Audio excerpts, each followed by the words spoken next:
दोस्तों, insight knowledge की एक और नई वीडियो में आप सभी का स्वागत है। आज की इस वीडियो में हम दो बड़ी खबर के ऊपर बात करने वाले हैं, जिसमें पहली खबर यूनाइटेड नेशन से जुड़ी हुई है।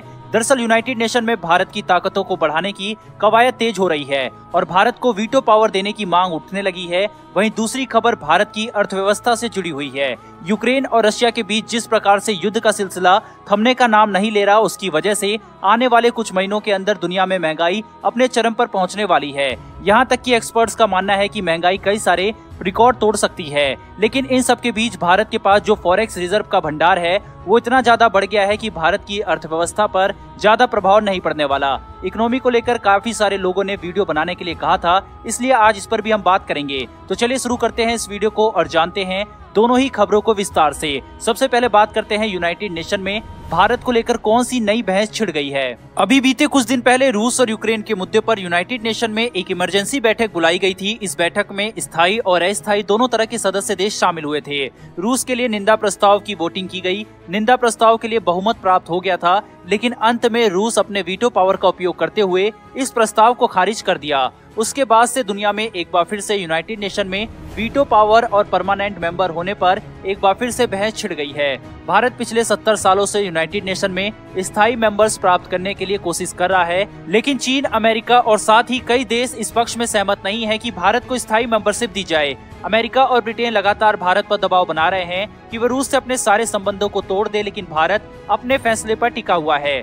जिसके बाद ब्रिटेन, अमेरिका सहित कई पश्चिमी देश भारत के खिलाफ कई प्रकार की पॉलिटिक्स शुरू करने की संभावना है, क्योंकि रूस से भारत 60% से ज्यादा सैन्य हथियारों की खरीदारी करता है और अमेरिका भारत पर काटसा एक्ट के तहत कई प्रकार के प्रतिबंध भी लगा सकता है। लेकिन इन सब के बीच फ्रांस की एंट्री ने अमेरिका सहित कई देशों में खलबली पैदा कर दी है। जो कुछ भी फ्रांस ने कहा है, इसको समय समय पर रूस भी दोहराता आया है। दरअसल कल भारत में फ्रांस के राजदूत इमैनुअल लेनिन ने अपने दिए एक इंटरव्यू में कहा है कि भारत को रूस और यूक्रेन के मुद्दे पर किसी भी देश को ये बताने की जरूरत नहीं है कि भारत को किसका पक्ष रखना चाहिए। इमैनुअल के जवाब के निशाने पर अमेरिका के राष्ट्रपति जो बाइडेन थे। इमैनुअल लेनिन ने आगे कहा है कि भारत दुनिया में सबसे बड़ा लोकतांत्रिक देश है, इसलिए भारत जो बोलता है वह बहुत ही महत्वपूर्ण है।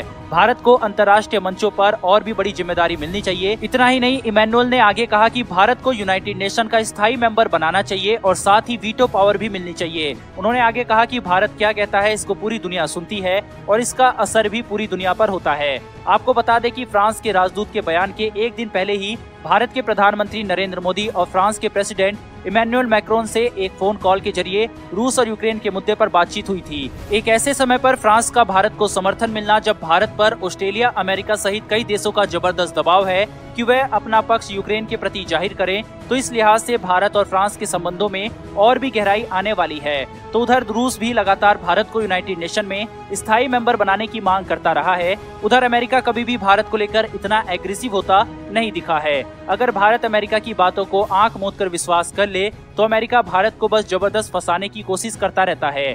दोस्तों, ये तो थी पहली खबर। बढ़ते हैं दूसरी खबर की तरफ। यह खबर भारत की अर्थव्यवस्था से जुड़ी हुई है। दरअसल अब से कुछ महीने पहले तक लगातार भारत के फॉरेक्स रिजर्व में गिरावट आती जा रही थी, जिसका सबसे बड़ा असर भारत की इकोनॉमी पर भी पड़ने वाला था। और अब जहां एक तरफ रूस और यूक्रेन के बीच युद्ध छिड़ा हुआ है, तो उससे भारत में महंगाई आना तो लाजमी थी, क्योंकि रूस और यूक्रेन में भारत कई प्रकार के गुड्स और सर्विसेज एक्सपोर्ट्स करता है, जो इस क्राइसिस के बीच बिल्कुल ठप हो चुकी है। तो वहीं दूसरी ओर रूस तेल एक्सपोर्टर का एक महत्वपूर्ण देश है।